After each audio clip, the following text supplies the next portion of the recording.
புது புது அர்த்தங்கள் நிகழ்ச்சியில் உங்களை சந்திக்கிறதுல ரொம்ப மகிழ்ச்சி. இன்றைய நிகழ்ச்சியில் பங்கேற்பதற்காக மார்க்சிஸ்ட் கம்யூனிஸ்ட் கட்சியின் அருணன் அவர்களும் எழுத்தாளர் எஸ் ராமகிருஷ்ணன் அவர்களும் நம்ம அரங்கத்திற்கு வந்திருக்கிறார்கள். வணக்கம். வணக்கம். அஸ்ஸாம் மாநிலத்தினுடைய முன்னாள் டிஜிபி சங்கர் பருவா நேற்று தன்னைத்தானே துப்பாக்கியால் சுட்டு தற்கொலை செய்து கொண்டார் அப்படின்னு செய்தி சொல்லுது. மிகப்பெரிய அதிகாரம் நிறைந்த பொறுப்பில் இருந்தவர். சாரதா நிதி நிறுவனம் மோசடி வழக்கில் குற்றம் சாட்டப்பட்டவர்களுக்கு அஸ்ஸாமில் அவர் பாதுகாப்பு கொடுத்தாருங்கிற மாதிரி சந்தேகம் இருந்தது. சிபிஐ அவரை கண்காணிக்குது, அவர் வீட்டில் சோதனை நடத்துது. அப்படிங்கிறதெல்லாம் வச்சு அவர் மிகவும் உணர்ச்சி வசப்பட்ட நிலையில் இந்த தற்கொலை செய்து கொண்டாரா அப்படின்ற ஒரு கேள்வி வருது. இந்த மாதிரியான அதிகாரத்தின் உயர் மட்டத்தில் இருக்கக்கூடியவர்கள் ஒரு நெருக்கடி வரும்போது தற்கொலை செய்து கொள்வதை எப்படி புரிஞ்சுக்கிறது? என்ன மாதிரியான உளவியல் அதை தூண்டுது? பொதுவாக இது அவர் மீது ஒரு குற்றத்துக்கு உடந்தையாக இருந்தார் அப்படின்னு சந்தேகப்பட்டு விசாரணை பண்ணியிருக்காங்க. அவரை வங்கிக்கு அழைச்சிட்டு போய் அவரோட வங்கி கணக்குகளை சோதனை பண்ணியிருக்காங்க. இன்னும் நிறைய அவருடைய டைரியிலேருந்து தடயங்களை எல்லாமே எடுத்திருக்கிறாங்க. அவருக்கு இது ஒரு மனப்பாதிப்பை உருவாக்கியிருக்கு. இன்னொன்று, இந்த குற்றத்தோட உடன்பட்டவர்கள் யார், தொடர்புடையவர்கள் யார் அப்படிங்கக்கூடியதை தொடர்ந்து விசாரணை நடக்குங்கிறதுனால அதிலிருந்து மீளுவதற்காக தான் அவர் தற்கொலை பண்ணியிருக்கக்கூடும் அப்படின்னு சொல்கிறாங்க. அதில் ஒரு வகையில் பார்த்தா இது ஒரு பெரிய உயர் அதிகாரிகள் பதவியில் இருக்கக்கூடியவர்கள் குற்றப்பெண்களத்தோட நேரடி தொடர்பு வச்சுருக்கதும் அவர்கள் தப்பிப்புக்கிறதுக்கு உதவுவதுங்கிறது சகஜமாக பார்க்கப்படுது. அவர்கள் பிடிபடும் போது அதை எதிர்கொள்ளவும், இன்னும் சொல்லப்போனால் அந்த குற்றத்துக்கான தண்டனை அனுபவிக்கவும் அவங்க விரும்புறதில்லை. ஒரு வகையான தப்பித்தல் தான் இது. ஒரு வகையான தப்பித்தல் தான். நீங்கள் எப்படி பார்க்குறீங்க?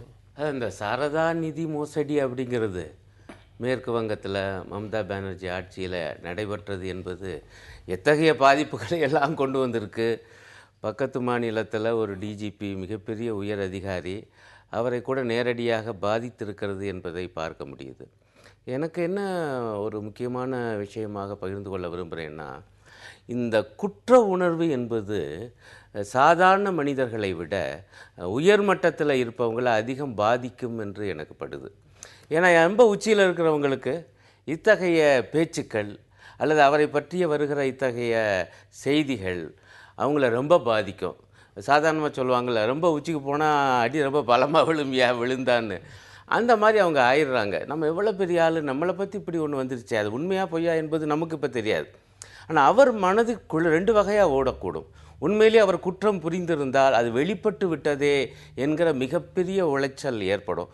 குற்றம் புரியலை என்றால் அந்த தன்மானம் கடுமையாக பாதிக்கப்பட்டு நம்ம ஒரு தப்பும் பண்ணலை, ஆனால் நம்மளை பற்றி இப்படி விஷயம் வந்துருச்சு என்கிற உளைச்சல். ஆனால் அதையெல்லாம் தாங்கக்கூடிய ஒரு மனப்பக்குவம் ஒரு பெரிய அதிகாரிக்கு கூட இல்லை என்பது இன்னும் கவலை அளிக்கக்கூடிய விஷயம். இதில் இன்னொன்று, இந்த பத்திரிகைகளில் அல்லது ஊடகங்களில் அவரை பற்றி நிறைய வந்தது அவரை ரொம்ப உளைச்சலுக்கு ஆளாக்கி இருக்குன்று.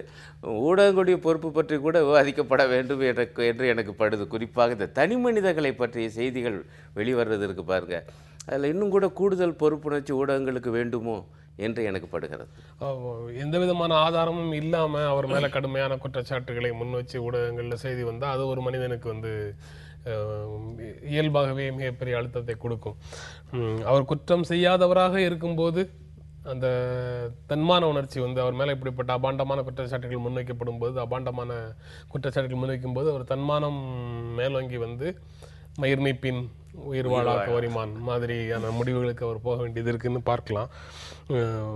ஆனால் உயர் மட்டத்துக்கு போக போகத்தான் இந்த மாதிரி குற்ற உணர்வும் அல்லது தன்மானமும் அதிகமாக இருக்கா அப்படிங்கிற கேள்வியும் வருது. அப்படி நம்ம பார்க்க முடியாது இல்லையா? ஏன்னா ஒன்று இந்த குற்றம் சாட்டப்படாமல் இவர் மீது ஊடகத்தினுடைய கவனம் வந்திருக்காது. ஏன்னா இத்தனை ஆண்டுகள் பணியாற்றியிருக்காரு. இவருடைய துறை சார்ந்த எத்தனையோ வழக்குகளை அவர் பார்த்துருப்பார். குறிப்பாக இந்த சாரதா மோசடி அப்படிங்கக்கூடியது ஒரு மாநிலத்தையே உலுக்கிய ஒரு பெரிய பொருளாதார குற்றம். அதுலேருந்து குற்றவாளிகள் தப்பிப்பிக்கிறதுக்கு உதவி பண்ணியிருக்கிறார். இவர் செய்ததாக சொல்லப்படக்கூடிய குற்றமே அதில் சம்மந்தப்பட்டவர்களை காப்பாற்ற முயற்சி பண்ணியிருக்கிறாருன்னு. அது போக இவங்க விசாரணை பண்ணியக்கூடிய அதிகாரிகள் சொல்கிறாங்க, அவரை தொடர்புடையதுக்காக சந்தேகப்படக்கூடிய வங்கிக்கும் போய் அவருடைய கைப்பட எழுதின டைரியிலேருந்து எல்லாமே கிடைச்சிருக்கு அப்படின்னு. ஒரு வகையில் இவருக்கு ஏதோ ஒரு வகையான குற்றத்தோட தொடர்பு இருந்தால் அதிலிருந்து தான் வாழ்நாள் முழுக்க அந்த பிரச்சனையை சந்திக்கணும், நீதிமன்றத்துக்கு போகணும், இதனுடைய விளைவுகள் இன்னும் மோசமாக இருக்கும்னு பயந்துருப்பார். பொதுவாக அதிகாரத்தினுடைய உயர் மட்டத்தில் இருக்கிறவங்க தன்னை பலி கொடுத்தாது மற்றவங்களை காப்பாற்றணும்னு நினைக்கக்கூடியவங்களாக தான் இருப்பாங்க. இல்லைன்னா அதுக்கான ஒரு நிர்பந்தம் அவருக்கு கட்டாயம் இருந்திருக்கும். நான் இதை அப்படி தான் பார்க்குறேன். இது ஒரு வகையான ஒரு கோழைத்தனம் தான். ஒருவேளை அவர் நியாயமானவர், தன் மீது தவறே இல்லாதவராக இருந்திருந்தார்னா என்ன பண்ணுவார்னா நீதிமன்றத்தை நாடுவார், தன் பக்கத்து நியாயத்தை சொல்லுவார், இன்னும் கூட உரத்த குரலில் தன் பக்கத்து நியாயத்துக்கான ஒரு குரல் கொடுத்துருக்கலாம். இது ஒரு மன அவஸ்தை அப்படிங்கிறத தாண்டி ஒரு நிர்பந்தம், ஒரு நெருக்கடி, இதிலிருந்து அவர் தவிப்பதுக்காக. ஏன்னா இது மாதிரி தான் நம்ம முன்னாடி நிறைய பார்த்துருக்கிறோமே. அதாவது தன் நியாயத்தை எடுத்து சொல்றதுனால வரக்கூடிய நெருக்கடிகளை ஃபேஸ் பண்றதுல இருக்கக்கூடிய சிக்கல்கள் காரணமாக கூட மனிதர்கள் தற்கொலை செய்ய நேரிடுகிறதுன்னு இதை போன்ற பல வழக்குகளில் பார்க்க முடியுது. இல்லை, அதுதான் நண்பர் சொல்கிறது ஒரு மிக முக்கியமான அந்த சொல் இருக்குது, கோழைத்தனம் என்பது. அது இங்கே வேலை செய்யுது. ஒரு செஞ்சாரா செய்யலையா என்பது இன்னொரு புறம். ஏன்னா இந்த செய்தியிலேயே கடைசி வாக்கியம் என்ன இருக்குன்னா, சிபிஐ செய்தி தொடர்பாளர் கூறுகையில் பருவாவிடம் சிபிஐ விசாரணை நடத்தவும் இல்லை, அவருக்கு சம்மனும் அனுப்பவில்லைன்னு வருது கடைசியாக பார்த்தா. அப்போ ஒரு பக்கம் நண்பர் சொன்ன செய்திகளும் வருது, இன்னொரு பக்கம் இப்படியும் இருக்குது. ஆகவே இப்போ என்னால் அல்லது நம்மளால் ஒரு இறுதி முடிவு செய்ய முடியாது, அவர் குற்றம் செய்தாரா செய்யலையா, செய்ததை வைத்து இந்த முடிவா அல்லது செய்யாததை வைத்து இந்த முடிவா என்று நமக்கு தெரியாது. ஆனால் எப்படி இருந்தாலும் ஒரு பிரச்சனையை எதிர்கொள்கிற துணிவு இல்லை ஒரு பெரிய அதிகாரிக்கே. அப்போ இந்த மன உளைச்சல் என்பது உண்மையில் இப்போவும் கூட எனக்கு என்ன படுதுன்னா, இந்த மத்தியதர வர்க்கத்துக்கு, இன்னும் உயர் மத்தியதர வர்க்கத்துக்கு இந்த கோழைத்தனம் என்பது இன்னும் அதிகமாக இருக்கோ என்று உண்மையிலேயே நம்ம யோசிக்கணும்னு எனக்கு படுது. நீங்கள் பாட்டாளி மக்களை பார்த்தீங்கன்னா அவங்க பல விஷயங்களை ரொம்ப லேசாக எடுத்துக்கொண்டு போகிற காட்சியை நான் பார்க்குறேன். ஆனால் ரொம்ப ஊசலாடுவது யாருன்னு பார்த்தா இந்த 2 கட்டான் தான், இந்த மத்தியதர வர்க்கம் தான். அது கொஞ்சம் அதிகமாக இங்கே வேலை பார்த்துருக்குமோன்னு என்று எனக்கு படுது.